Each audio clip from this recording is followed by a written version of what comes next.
प्यारे छात्रों, अपना पाठ चल रहा था सामान्य ज्ञान। और उस सामान्य ज्ञान में संस्कृत का साहित्यिक इतिहास ये टॉपिक चल रहा था, जिसके अंतर्गत हमने कुछ चीज़ें देखी थी। इसी तरह कुछ और बिंदु है जिस पर अपने को चर्चा करनी है, जिसका ध्यान रखना है। तो क बिंदु जो है संस्कृत का साहित्यिक इतिहास, इसी बिंदु से संबंधित कुछ चीज़ों की चर्चा आपने कल के पाठ में की थी। कुछ चीज़ों की चर्चा आज कर रहे हैं। इसमें पहला एक पक्ष है कि संस्कृत साहित्यिक जो इतिहास है, या संस्कृत साहित्य का जो इतिहास है, इसका वैशिष्ट्य बताइए, इसकी विशेषताओं का संक्षेप में विवरण कीजिए।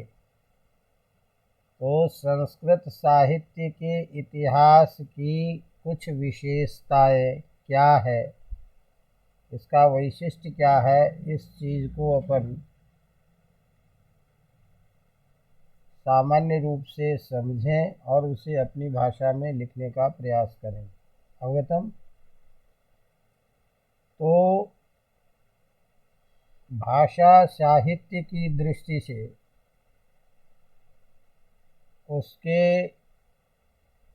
उस भाषा में वर्णित जो विषय है, इन सब की दृष्टि से जो अपना संस्कृत साहित्य है, वह सभी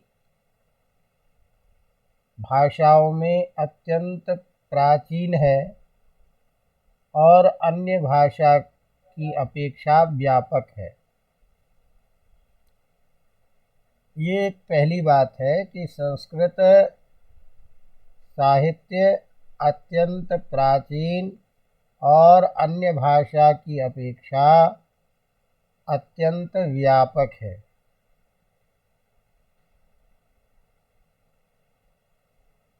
अत्यंत प्राचीन इसलिए है कि विश्व की सभी भाषाओं के साहित्य के इतिहास की बात करते हैं तो जितना प्राचीन संस्कृत साहित्य का इतिहास है, वो उतना प्राचीन कोई साहित्य नहीं है। तो संस्कृत साहित्य में न्यूनतम 4000 वर्षों की साहित्यिक रचनाएं हैं। तो विगत 4000 वर्ष से साहित्य की संरचना होने के कारण इसका प्राचीनतम होना और विषय की क्षेत्र दृष्टि से अत्यंत व्यापक होना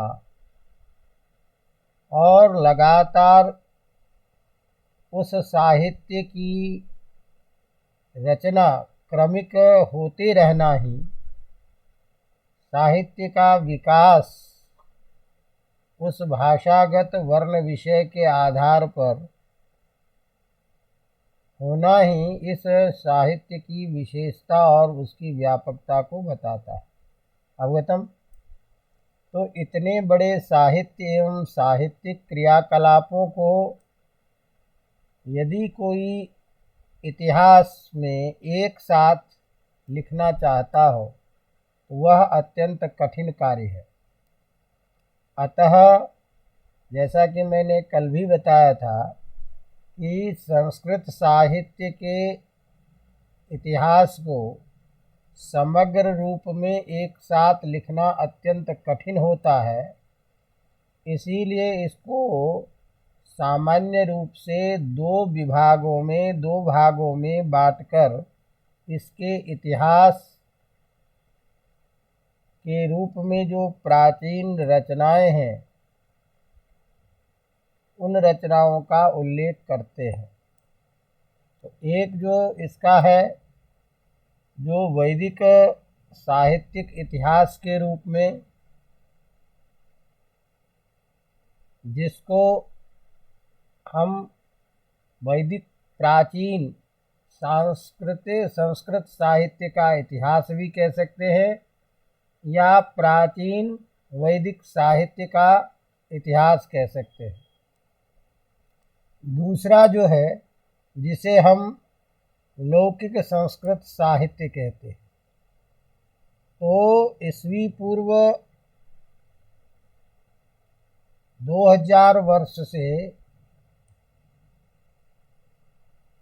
ईस्वी 500 ईस्वी पूर्व तक का जो एक काल है, जिसके अंतर्गत वैदिक साहित्य संहिता, ब्राह्मण ग्रंथ, आरण्यक, उपनिषद आदि विषय आ जाते हैं, उसका विस्तृत वर्णन, उसके बारे में उसकी चर्चा। दूसरा जो पक्ष है जो ईस्वी पूर्व 500 से आज तक की अवधि का है, जिसे हम लौकिक संस्कृत साहित्य का इतिहास कहते हैं, तो इस कालखंड की जो रचना है उसमें जो वर्ण विषय है उसकी जानकारी लौकिक संस्कृत साहित्य के इतिहास में दिया जाता है। तो वैदिक संस्कृत साहित्य का इतिहास जो प्रथम खंड है उसको एक रूप में विभाजित करते हैं, उसका क्षेत्र कुछ सीमित हो जाता है। तो सारे वेद वेदांग आदि से संबंधित साहित्यिक रचनाओं की जानकारी हमें उस इतिहास में पता चल जाता है। और तदुत्तरवर्ती जो लौकिक संस्कृत है, जो आदि कवि महर्षि वाल्मीकि के द्वारा रचित रामायण से लेकर के और आज तक की संरचना जिसके अंतर्गत आ जाती है, वो लौकिक संस्कृत साहित्य के आधार पर आता है। अवगतम। तो वैदिक संस्कृत साहित्य के इतिहास क्रमशः कालों में विकसित होने वाले साहित्यिक उद्गम को आधार बना करके रखा गया है। जैसे इसका जो विभाग करते हैं उसको भी काल के आधार पर बांटते हैं वैदिक इतिहास को। तो एक संहिता काल, ब्राह्मण काल, आरण्यक काल और उपनिषद एवं सूत्र काल के आधार पर। इसी तरह से साहित्य के आधार पर यदि हम इतिहास को देखते हैं तो संहिता साहित्य, ब्राह्मण साहित्य, आरण्यक, उपनिषद साहित्य और सूत्र साहित्य और वेद का जो वेदांग साहित्य है, इस सब का वर्णन हमें वैदिक साहित्य के अंतर्गत आता है। दूसरा जो हमारा साहित्य है लौकिक संस्कृत साहित्य, इसमें हम कालगत विभाजन नहीं कर पाते हैं या कालगत विभाजन करना लौकिक संस्कृत साहित्य में कठिन है। अतः संस्कृत साहित्य जो है इसका इतिहास लौकिक संस्कृत साहित्य विशेष रूप से काल विभाग को स्वीकार नहीं करता है और साहित्यिक विधा को आधार बना करके ये इतिहास प्रवृत्त होता है। तो क्यों नहीं काल को आधार बनाया जा सकता, काल को आधार बना करके इतिहास क्यों नहीं लिखा जा सकता लौकिक संस्कृत साहित्य में? साहित्यिक विधाओं को आधार बना करके हम इतिहास लिखते हैं, ऐसा क्यों होता, जिसकी भी चर्चा हम कुछ आगे करेंगे। लेकिन इतना ये तय है कि लौकिक संस्कृत साहित्य के इतिहास का विभाजन काल के आधार पर न करके साहित्यिक विधा के आधार पर किया जाता है। अवगतम। तो रामायण, महाभारत तथा पुराणों को एक साथ उपजीव्य ग्रंथों में एक साथ पृथक पृथक अध्यायों में यदि हम उसको रख भी लें कि रामायण काल में, महाभारत काल में और ये अन्य सभी परवर्ती काव्यों का मूल स्रोत है, इसी से अन्य काव्यों को एक काव्य लिखने का तरीका प्राप्त हुआ है, साधन प्राप्त हुआ है, मार्ग निर्देश प्राप्त हुआ है। इसीलिए परवर्ती सभी काव्यों का रामायण और महाभारत उपजीव्य है। तो इसको यदि हम कुछ देर के लिए छांट भी लें, लेकिन उसके बाद में जो है, जैसे गद्य है, गीत काव्य है, नाटक है, इसको हम किसी भी तरह से काल के आधार पर बांट नहीं सकते। तो संक्षेप में तात्पर्य ये हुआ कि रामायण, महाभारत तथा पुराणों को एक साथ रख लेने पर भी, उपजीव्य ग्रंथ के रूप में इसका पृथक पृथक अध्यायों का विभाग कर लेने पर भी गद्य काव्य, गीत काव्य, नाटक आदि विधाओं में से प्रत्येक को उसके उद्भव और विकास तथा जो आधुनिक परंपरा है उसको दिखाना कठिन होगा। तो इसीलिए संस्कृत साहित्य में किसी भी विधा से संबद्ध जो इतिहास लिखा जाता है वो 1,500-2,000 वर्षों के विकास का एक क्रम होगा। और 1,500-2,000 वर्षों के क्रम में जो साहित्यिक रचनाएं की गई है उसको कालक्रम का आधार देना अत्यंत कठिन है, क्योंकि उसकी साहित्यिक रचना अत्यधिक हो जाती है। ऐसी स्थिति में संस्कृत के काव्य विधाओं को आधार पर संस्कृत साहित्य के इतिहास का स्वरूप निर्धारित किया जाता है। अवगतम? तो संस्कृत साहित्य इतिहास की कालावधि जो है 4,000 वर्षों की है, जिसमें वैदिक और लौकिक संस्कृत दोनों से संबंधित रचनाएं आती हैं। उनके विकास क्रम को क्रमिक लिया जाता है, जिसका क्षेत्र अत्यंत व्यापक है और अत्यंत व्यापक होने के कारण और अत्यंत विपुल साहित्य स्तर पर उसके साहित्य होने के कारण इतिहास लेखक संभव नहीं है।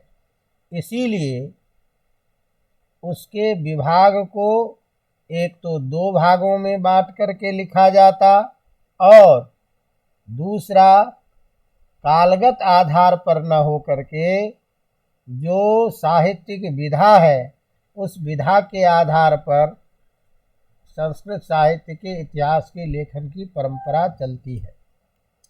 कुछ लोगों ने उन समस्त रचनाओं को संक्षेप में छात्रों को समझाने के लिए, छात्रों को एक साथ विषय को उपस्थित करने के लिए वर्तमान में वैदिक और लौकिक संस्कृत साहित्य को एक साथ रखने का प्रयास किया है।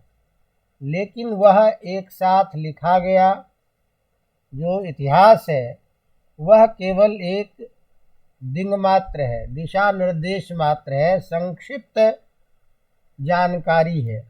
वह इतिहास का पूरा स्वरूप उपस्थापित नहीं कर पाता।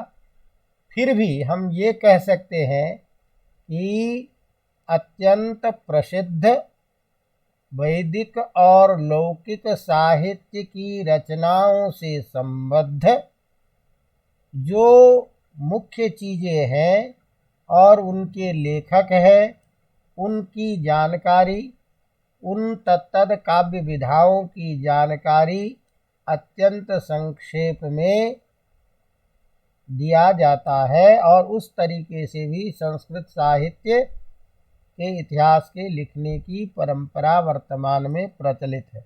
अवगतम? इसी तरह प्राचीन केवल भारतीय विद्वान ही नहीं, जो वैदेशिक विद्वान हैं, उन विद्वानों ने भी इसको, वैदिक संस्कृत और लौकिक संस्कृत को, इसकी व्यापकता के कारण दो भागों में बांट करके इसकी रचना की। कुछ लोग वैदिक साहित्य के ऊपर में ही कार्य किया, तो कुछ वैदेशिक विद्वानों ने लौकिक संस्कृत साहित्य को ही आधार बना करके इतिहास लिखे, जैसे मैक्स मूलर है, मैकडोनल है। तो इन सब का जो इतिहास हमें प्राप्त होता है वो वैदिक साहित्य से संबंधित ही इतिहास प्राप्त होता है। लेकिन जो कीथ है, ऐसे जो कुछ और विद्वान हैं, उन सब का साहित्य लौकिक संस्कृत साहित्य को लेकर के लिखते हैं। इसी तरह से अन्य आचार्य के द्वारा भी, आधुनिक जो हमारे भारतीय आचार्य हैं, उनके द्वारा भी इतिहास लेखन की परंपरा जो है इसी रूप में दिखाई देती है। तो इस तरह जैसे भारतीय विद्वानों में सूर्यकांत, डॉक्टर सूर्यकांत, बी बरदराचार्य ने संक्षिप्त रूप करके संस्कृत वाङ्मय के संपूर्ण विषयों को अपने अंदर रखने की चेष्टा की है। तो संस्कृत इतिहास के इन व्यापक स्वरूपों को देखकर इसके वैशिष्ट्य की जब हम बात करते हैं तो तीन बातें प्रमुख रूप से आती है। एक तो संस्कृत साहित्य का इतिहास अत्यंत प्राचीन और अत्यंत दीर्घ अवधि के होने के कारण दो भागों में विभक्त है, वैदिक और लौकिक संस्कृत साहित्य। दूसरा, इसकी साहित्यिक रचनाओं की विपुलता और विषय क्षेत्र के अत्यंत व्यापक होने के कारण यह अलग अलग रूप में, अलग अलग से इतिहास लेखन की इसमें परंपरा चलती है या परंपरा है, एक साथ लिखा जाना कठिन है। दूसरा जो विभाग है लौकिक संस्कृत साहित्य का इतिहास, इस इतिहास के भी विभिन्न क्षेत्रों के आधार पर व्यापकता होने के कारण, विषय की व्यापकता होने के कारण, रचनाओं की अधिकता होने के कारण इसके अलग अलग विधाओं को लेकर के इतिहास लिखने की परंपरा है। इसीलिए प्राचीन काव्य से संबंधी इतिहास, प्राचीन नाटक से संबंधी इतिहास, प्राचीन गीत काव्य से संबंधित इतिहास, सूत्र साहित्य का इतिहास, तो ये विभिन्न विधाओं को अलग अलग करके लिखा जाता है और संक्षिप्तीकरण के साथ संपूर्ण छात्र विषयों की जानकारी एक साथ हो, इसके लिए वर्तमान में जो इतिहास के लिखने वाले विद्वान हैं, उन लोगों के द्वारा संक्षिप्त ज्ञान के रूप में वैदिक और संस्कृत दोनों विधाओं, दोनों प्रकार की साहित्यिक रचनाओं का इसमें वर्णन करते हैं। तो इस तरह भारतीय संस्कृत साहित्य अत्यंत विपुल, विभिन्न विधाओं से युक्त है। अनेक प्रकार की इनकी शाखाएं हैं, जिन शाखाओं और जिन विभागों के कारण संस्कृत साहित्य का इतिहास का क्षेत्र अत्यंत व्यापक है और उस व्यापकता के कारण एक साथ कालक्रम के आधार पर इतिहास लिखना कठिन होता, जिसके चलते विभिन्न विषयों के आधार पर, विभिन्न विधाओं के आधार पर संस्कृत साहित्य के इतिहास की लेखन की परंपरा प्रचलित है। अवगतम, ये एक छोटा सा प्रश्न जो है उसको हम संक्षेप में इसका समाधान करें। इस दृष्टि से एक प्रश्न ये है अब दूसरा इसमें एक छात्र ने किसी ने कहा था जो इससे संबद्ध ही है कि संस्कृत भाषा का उद्भव एवं विकास। अभी जो हमने बातें की है, यद्यपि वह संस्कृत साहित्य के इतिहास की चर्चा थी, उसके विकास क्रम और व्यापकता की बात थी, तो ये विशुद्ध रूप से साहित्यिक रचनाओं के बारे में। लेकिन संस्कृत के उद्भव और विकास की जब हम बात करेंगे तो उसका स्वरूप भाषा विशेष को लेकर के मुख्य रूप से चर्चा का विषय बनता है। दूसरा, उस भाषा विशेष के वर्ण विषय के आधार पर साहित्यिक रचनाओं के माध्यम से उस भाषा के विकास की बातें की जाती है। तो इस दृष्टि से संस्कृत का उद्भव और इसका विकास का जो क्रम है उसको हम किस दृष्टि से देखें, किस तरह की बातों को मुख्य रूप से उसमें हमें बताना है, ये किसी छात्र का एक प्रश्न था। तो उस प्रश्न को लेकर के भी हम कुछ चर्चा करें। ध्यान दें कि देखिए, संस्कृत जो शब्द है, इस संस्कृत शब्द की निष्पत्ति व्याकरण की दृष्टि से, शब्द संरचना की दृष्टि से सम उपसर्ग है और क्री धातु है और इसमें प्रत्यय त प्रत्यय लगा हुआ है। केवल एक बोध के लिए ये बातें कह रहा हूँ, इतनी बातें आपको जानकारी ध्यान न भी रहे लेकिन विषय वस्तु समझ में आ जाए, इसके लिए आपको बता रहा हूँ। बाकी आपको इस चीज़ को लिखना इतना आवश्यक नहीं है, लेकिन विषय की बारीकी को जानकर बताने के लिए मैं आपको ये बता रहा हूँ कि सम उपसर्ग है, क्री धातु है, एक त प्रत्यय है और बीच में इसमें एक स और दिखाई देता है। तो सम, इसके मकार को अनुस्वार कर देंगे तो सम हो जाएगा। क्री धातु है, इससे एक त प्रत्यय करेंगे तो कृत बन जाएगा। अब इन दोनों को जोड़ेंगे तो संकृत बनेगा। शब्द क्या है? संस्कृत। तो यहाँ एक विशेष नियम के द्वारा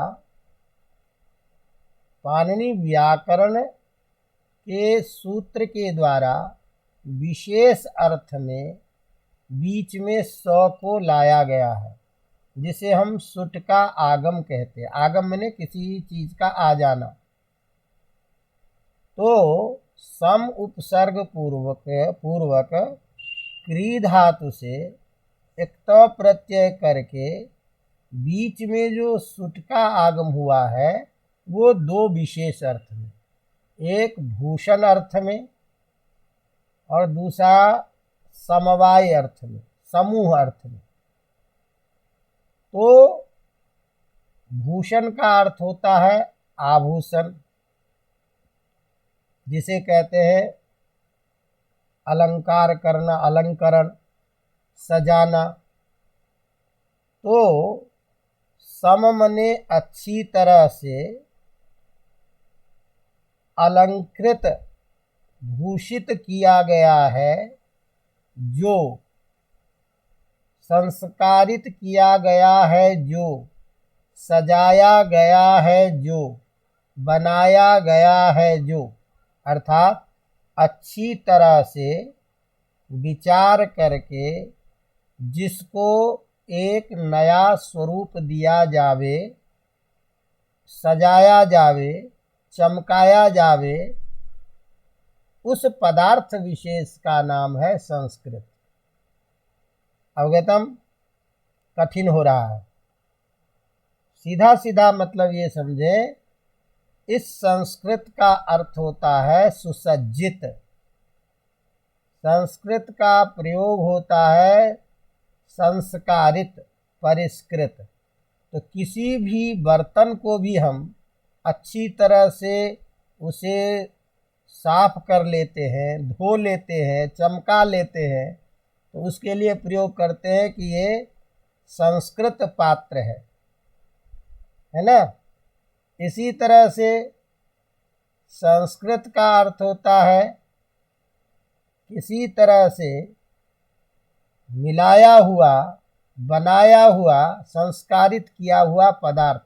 जैसे हम बोलते हैं संस्कृतः पुरोडासः, ये जो हवन सामग्री है ये घी आदि से संस्कृत है, घी आदि से बनाया गया है, घी आदि लगा करके इसको अच्छा बनाया गया। तो संस्कृत शब्द परिष्कृत पदार्थ में प्रयोग होता है या उसके समुदाय अर्थ को बताता है। अवगतम?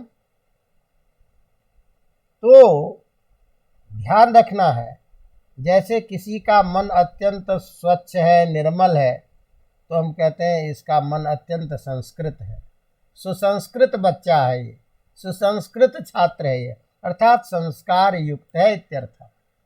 तो संस्कृत शब्द इस अर्थ में, परिष्कृत पदार्थ में, सुसज्जित अर्थ विशेष में प्रयुक्त होता है।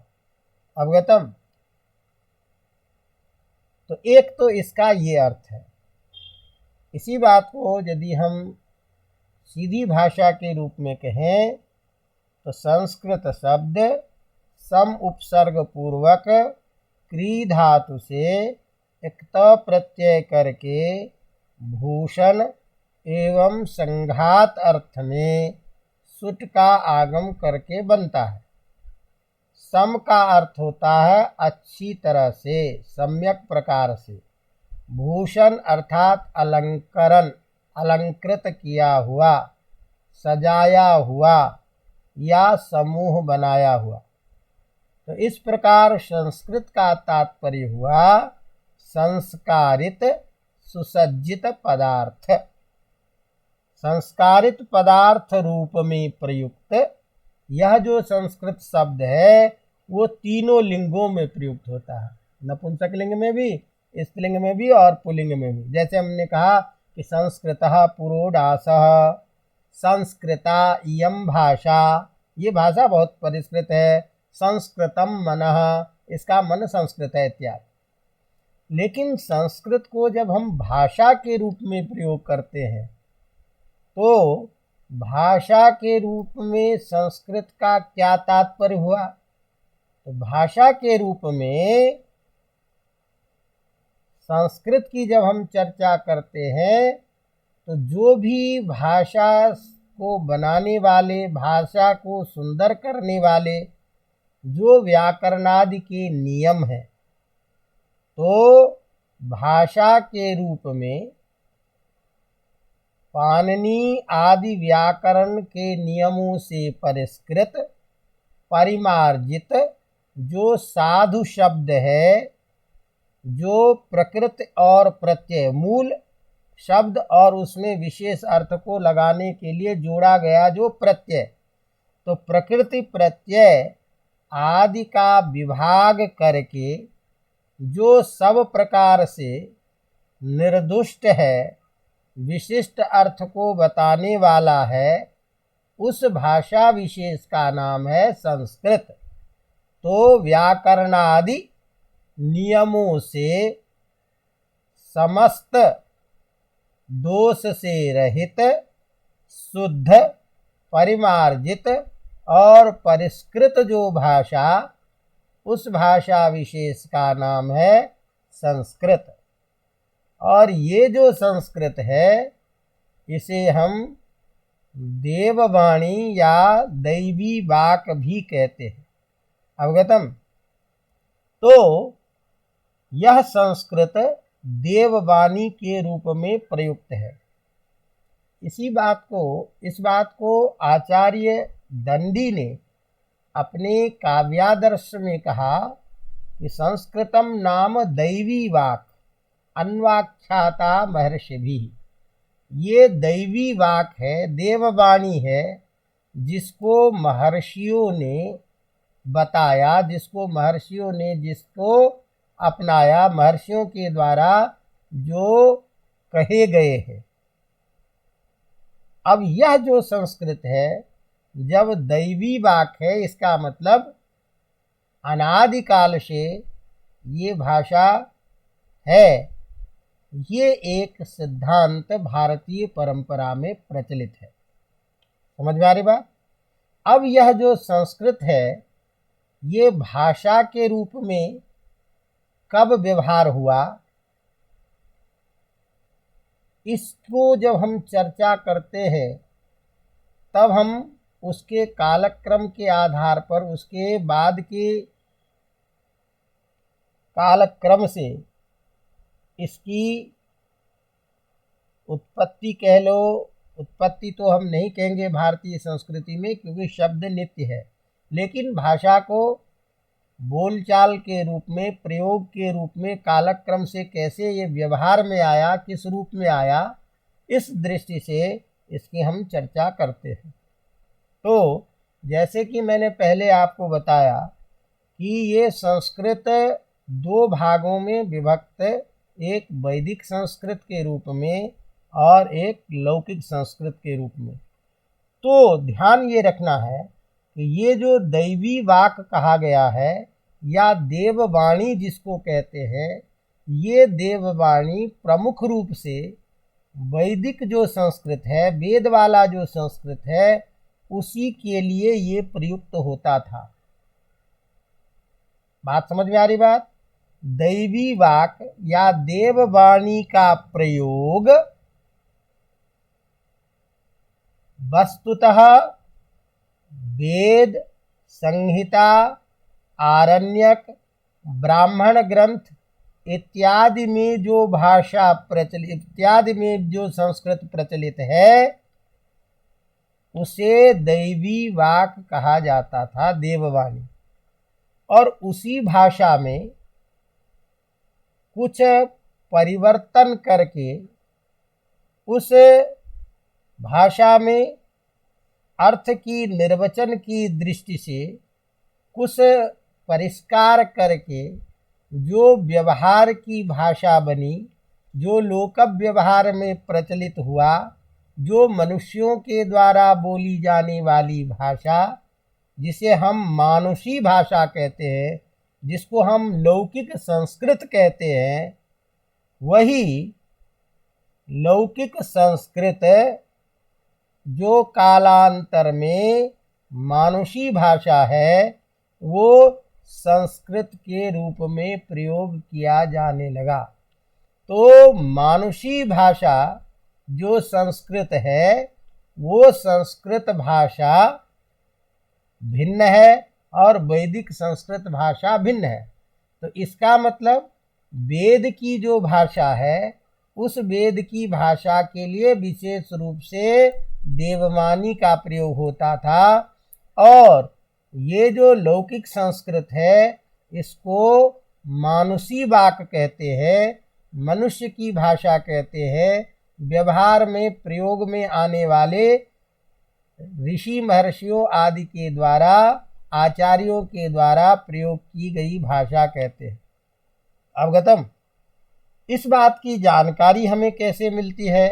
तो तत्तद आचार्यों ने वैदिक संस्कृत और लौकिक संस्कृत के स्वरूप को भिन्न करते हुए, उसमें अंतर करते हुए बताया। तो भाषा के रूप में ये जो लौकिक संस्कृत है, इसका व्यवहार हुआ है। तो वैदिक संस्कृत दैवी वाक के रूप में व्यवहृत हुआ, लेकिन मानुषी जो लौकिक संस्कृत है, वह भाषा के रूप में प्रयुक्त हुआ। इसको भाषा का नाम बाद में दिया गया। तो संस्कृत भाषा के रूप में जो प्रसिद्ध है, वो लौकिक संस्कृत है। लेकिन कालांतर में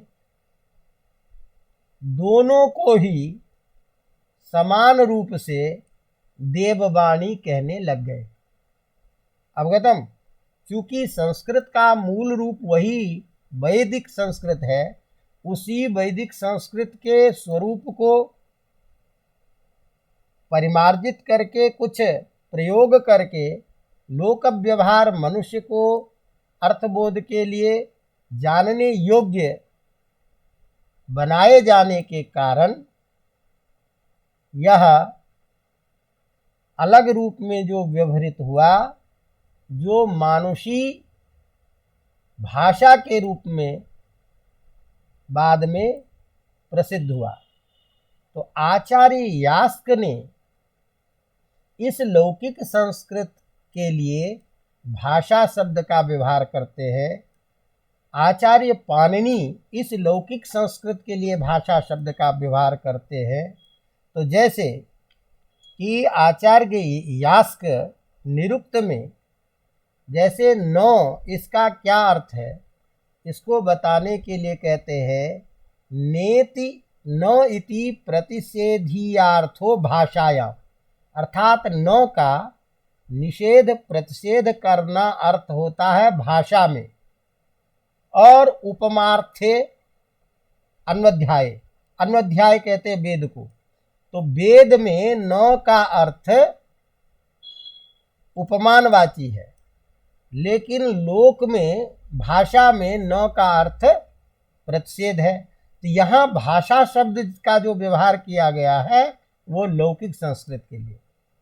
इसी तरह से आचार्य पाणिनि विभिन्न सूत्रों के माध्यम से चतुर्थ्यर्थे बहुलम छंदसी प्रथमा च द्विवचने भाषायाम इत्यादि सूत्र के लिए, प्रथमायाश्च द्विवचने भाषायाम इत्यादि सूत्र के द्वारा भाषा शब्द का प्रयोग करके वेद के लिए छंद का प्रयोग करके अलग व्यवहार किए गए हैं। इससे स्पष्ट ये ज्ञात है कि संस्कृत के लिए भाषा शब्द का प्रयोग लौकिक संस्कृत के लिए किया गया, जबकि वैदिक संस्कृत अलग है। तो वैदिक संस्कृत का जो भाग है उसी के लिए विशेष रूप से दैवी वाक का, देववाणी का व्यवहार होता था, जो ब्राह्मण ग्रंथ या ब्राह्मण साहित्य तक के क्षेत्र थे। लेकिन कालांतर में यही मानुषी वाक और वैदिकी वाक दोनों समान रूप से संस्कृत भाषा के रूप में प्रयोग में आने लगे, संस्कृत भाषा के रूप में इसका व्यवहार होने लगे। अवगतम? इतना ही नहीं, बहुत सारी ऐसी चीज़ें हैं कि यास्क ने बहुत सारे प्रमाण दे करके इस चीज़ को, दोनों का क्षेत्र अलग अलग किया। इसी तरह से पाणिनि ने भी। तो हम इस बात को ये देखते हैं कि यह जो प्राचीन संस्कृत है वेद, यह देववाणी के रूप में देवताओं के द्वारा प्रयुक्त होने के कारण एक अविकृत, जिसको अव्याकृत रूप में था। अव्याकृत जो है उसको दैवी वाक कहते हैं, अर्थात जिसका कोई विभाग नहीं था। तो पहले यह वैदिक संस्कृत बिना किसी अलग प्रकृति प्रत्यय का बना हुआ एक ही रूप में स्थित था, जिसको समझने में अत्यंत कठिनाई होती थी। समझेंगे ने? तो ऐसी स्थिति में इसकी एक कथा है कि यह जो बिना प्रकृति प्रत्यय का विभाग किया हुआ एक ही रूप में प्रयुक्त जो दैवी वाक, जिसको समझने में अत्यंत कठिनाई होती थी, जो देवताओं के भी समझ में कम आता था, ऐसी स्थिति में सभी देवताओं ने मिलकर इंद्र से ये प्रार्थना की। इस भाषा इस को समझने में अत्यंत कठिनाई होती है, इसीलिए इसको आप अलग अलग करके ऐसा स्वरूप प्रदान कीजिए जो ये सबको समझ में आ जाए। देवताओं की इस प्रार्थना पर इंद्र ने उस समस्त पदों का, उस अव्याकृत पदों को अलग अलग करके इसका मूल शब्द ये है, इसमें इस अर्थ विशेष को बताने के लिए ये जोड़ा गया है। इस तरह से प्रकृति प्रत्यय को अलग करके इसे व्याकृत कर दिया। तो प्रकृत प्रत्यय को अलग करके संस्कारित किए जाने के कारण इसको हम संस्कृत कहते हैं। तो चूंकि वैदिक जो भाषा है, दैवी वाक था, उसी को परिष्कृत किया गया, प्रकृत प्रत्यय का विभाग किया गया, इसीलिए वह वैदिक दैवी वाक भी संस्कृत कहलाने लगा। लेकिन वह संस्कृत जो वैदिक संस्कृत है वो देववाणी के भी रूप में प्रयुक्त था। लौकिक जो संस्कृत है उसको कालांतर में भाषा के रूप में, मानुषी वाक के रूप में, विद्वानों की भाषा के रूप में कहा जाने लगा। तो इस तरह इसकी कथा प्रसंग के बारे में चर्चा है, जिसको हम कहें कि संस्कृत भाषा को संस्कृत परिष्कृत भाषा के रूप में प्रयोग किए जाने के विषय में भारतीय परंपरा में यह सिद्धांत प्रचलित है कि पहले शब्द प्रकृत प्रत्यय विभाग से रहित अव्याकृत ही था, जिसे समझना कठिन था। अतः सभी देवताओं ने के प्रार्थना पर सर्वप्रथम इंद्र ने इसका पद विभाग किया, जिससे यह व्याकृत प्रकृत प्रत्यय विभाग पूर्वक परिष्कृत हुआ। इसीलिए इसका नाम संस्कृत रखा गया, संस्कृत हुआ। इसी बात को कहते हैं तैत्तरीय आरण्यक, तैत्तरीय उपनिषद के तृतीय षष्ठ कांड में कहते हैं, वाग वै पराच्य व्याकृता अवदत् ते देवा इंद्रम अब्रुवन इमाम नो वाचम व्याकुरु। ये जो वाणी है देवी वाक, ये अव्याकृत होने के कारण अत्यंत कठिन था। अतः सभी देवताओं ने इंद्र को कहा, इमाम नो वाचम व्याकुरु, आप इस वाणी को अलग अलग कर दीजिए। ताम इंद्रो मध्यतो अवक्रम्य व्याकरोत्। देवताओं के यह कहने पर इंद्र ने उस अव्याकृत भाषा को व्याकृत कर दिया, बीच से अलग अलग करके प्रकृत प्रत्यय विभाग करके उसकी व्याख्या कर दी, उसको परिष्कृत कर दिया। तस्मात् इयं व्याकृता वाक् उच्यते। इसीलिए ये जो संस्कृत है ये व्याकृत वाक्य कहलाता है, अर्थात परिष्कृत वाक्य। तो इंद्र के द्वारा इस दैवी वाक को परिष्कृत किए जाने के कारण, प्रकृत प्रत्यय का अलग अलग करके निर्वचन करने के कारण भारतीय परंपरा में, विशेष रूप से व्याकरण की परंपरा में, व्याकरण के आदि प्रवक्ता के आदि आचार्य के रूप में इंद्र का ही नाम आता है। पाणिनि व्याकरण के पूर्व 10 ऐसे वैयाकरण हैं, व्याकरण के जानकार आचार्य हैं, जिनकी चर्चा आती है, और उन 10 आचार्यों में पहले इंद्र ही है। जैसे कि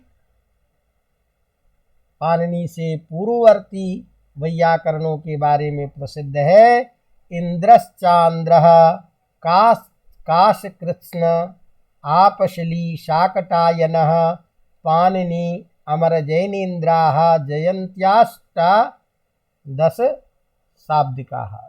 अजयंत अष्टादि शाब्दिका। ये अष्ट जो है ये क्या है, जयंत। तो ये 10 जो है शाब्दिक माने वैयाकरण माने जाते हैं। तो इस प्रकार संस्कृत का अर्थ परिष्कृत, निर्मल, शुद्ध और सुसज्जित, और भारतीयों ने जिस भाषा को अशुद्धि, अपभ्रंश, अपशब्द और भाषागत दोषों से पृथक करके परिष्कृत रूप में रखा, उस भाषा विशेष को संस्कृत कहते हैं, जिसकी भारतीय परंपरा में अनादि परंपरा रही है। यह देवताओं के द्वारा प्रयुक्त होने के कारण दैवी वाक्य के रूप में प्रसिद्ध है, या विद्वांसो ही देवाः, विद्वान को भी देवता कहे जाते हैं। इस दृष्टि से ये विद्वानों के, महर्षियों की द्वारा प्रयुक्त भाषा होने के कारण यह दैवी वाक्य कहलाता है। अवगतम। अब ये तो संस्कृत के प्राचीन और इसके स्वरूप की हमने बात की। अब जब हम इसके उद्भव और विकास की मूल रूप से व्याख्या करना चाहेंगे, तो ये आपने देखा कि वैदिक और लौकिक संस्कृत का स्वरूप ये था, जो पहले अव्याकृत रूप में था, जो दैवी वाक्य के रूप में था। इंद्र ने जिसका विभाग किया, इंद्र के द्वारा विभाग किए जाने के कारण यह परिष्कृत हुआ। परिष्कृत होने के कारण, संस्कारित होने के कारण इसका संस्कृत नाम हुआ। और मनुष्य के द्वारा बोली जाने वाली जो संस्कृत है, लौकिक संस्कृत, उसको भाषा के रूप में प्रथम प्रयोग करने वाले हमारे आचार्य यास्क हैं, कालांतर में पाणिनि आदि हैं। उन लोगों ने दैवी वैदिक संस्कृत को और लौकिक संस्कृत को अलग अलग रूप में विभक्त किया, जिसमें लौकिक संस्कृत को संस्कृत भाषा के नाम से जाना जाने लगा और वैदिक संस्कृत विशुद्ध संस्कृत के रूप में। लेकिन कालांतर में दोनों के लिए ही समान रूप से देववाणी का व्यवहार होता चला गया और वही पर व्यवहार परंपरा अभी चल रही है। अब इसके उद्भव और विकास की इस मूल बिंदु को रेखांकित यदि हम करें, तो अनादि परंपरा रही है, तो संस्कृत की अनादि परंपरा रही है, इसलिए उद्भव के विषय में इसको अनादि माना जाता है। जैसा कि भारतीय संस्कृति में या भाषा विशेष के रूप में, व्याकरण की दृष्टि के रूप में इसकी अनादि परंपरा के बारे में जो सिद्धांत प्रचलित है, उसके बारे में कहा जाता है कि आदि प्रवक्ता इस संस्कृत के, इस देववाणी के ब्रह्मा हुए। ब्रह्मा बृहस्पतये प्रोवाच, ब्रह्मा ने बृहस्पति को उपदेश दिया। बृहस्पति इंद्राय, बृहस्पति ने इंद्र को दिया। इंद्रो भारद्वाजाय, इंद्र ने भारद्वाज ऋषि को दिया। भारद्वाज ऋषिभ्यः, भारद्वाज ने अन्य ऋषियों को इसका ज्ञान कराया। और उन तत्तद ऋषियों के द्वारा समनुक्रांतम इदम व्याकरणम संस्कृतम च, और उन ऋषियों के द्वारा हमें अनादि परंपरा से प्राप्त यह संस्कृत है। इसीलिए यह अनादि परंपरा में प्रचलित संस्कृत है। ये एक सिद्धांत है। तो चूंकि व्याकरण शब्द का निर्वचन करता है, अतः शब्द पूर्व में विद्यमान था, जिसे व्याकरण के रूप में परिमार्जित किया गया। इस प्रकार दैवी वाक या संस्कृत भारतीय परंपरा में अनादि माना जाता है। अवगतम। कालक्रम के आधार पर अब हम दूसरे पक्ष को लें। कालक्रम के आधार पर, उपलब्ध साहित्य के आधार पर आधुनिक जो भाषा वैज्ञानिक है और इतिहासकार है, उनके अनुसार संस्कृत या भारतीय आर्य भाषा का जो इतिहास है, वो जैसा कि प्रचलित है कि 4000 वर्षों का है और अत्यंत प्राचीन माना जाता है। तो संस्कृत प्राचीन आर्य भाषा के आदि भाषा के रूप में, जिसका काल जैसे कि मैंने बताया ईस्वी पूर्व 2000 से लेकर के 500 ईस्वी पूर्व तक वैदिक संस्कृत, और 500 के बाद वर्तमान तक लौकिक संस्कृत के रूप में है।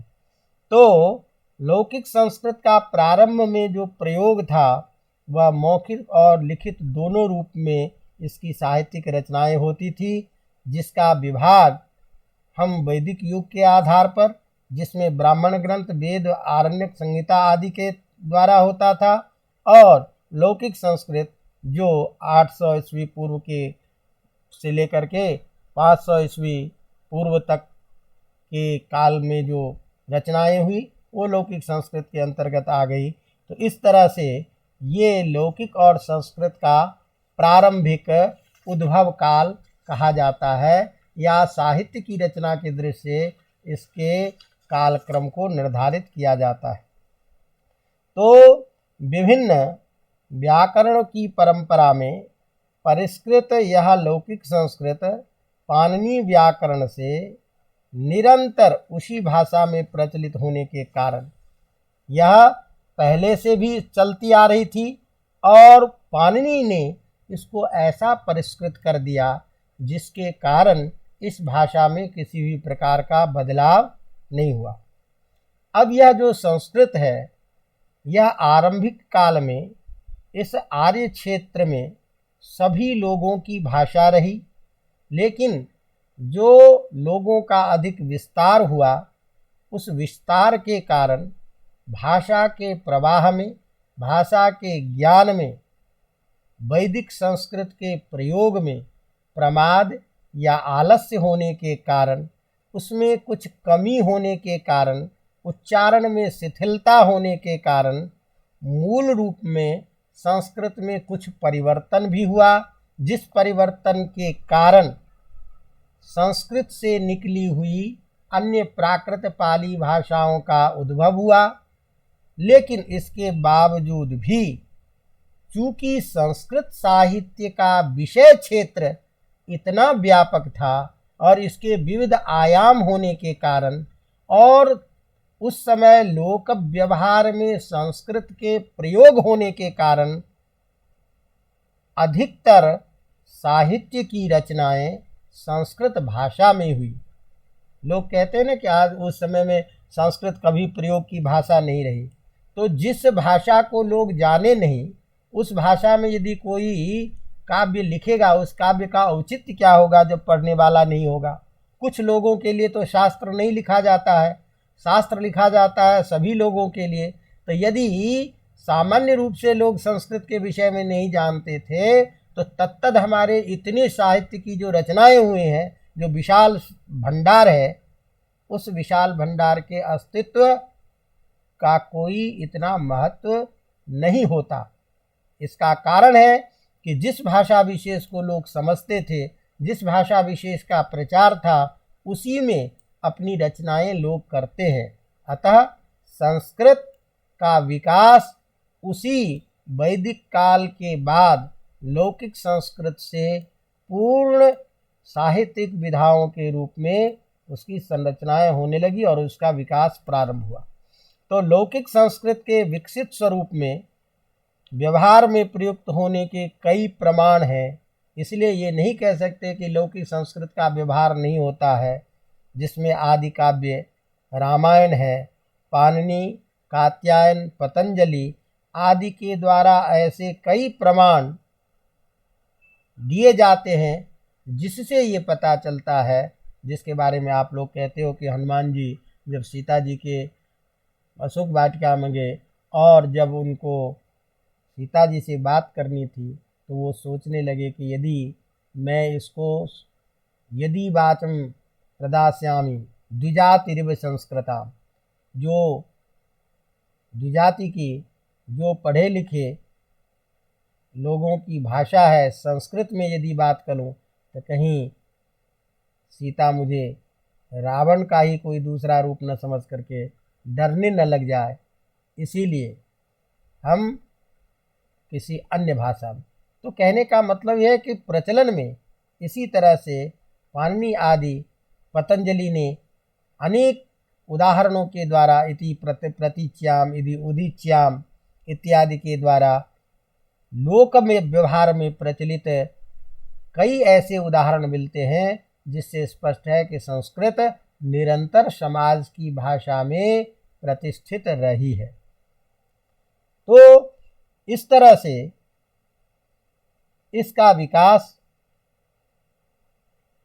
पतंजलि आदि आचार्यों के द्वारा जो उदाहरण प्रस्तुत किए गए हैं उन उदाहरणों से ये स्पष्ट प्रतीत होता है कि इसका विकास उस समय में भी समाज में पूर्ण रूप से प्रचलित था, जिसके कारण ही इस भाषा विशेष में ही प्रभूत विस्तृत साहित्य की संरचना हुई, व्यापक संस्कृत वाङ्मय का उदय हुआ। व्यापक रूप में और विभिन्न विधाओं में संस्कृत काव्यों की, संस्कृत शास्त्रों की रचना की गई।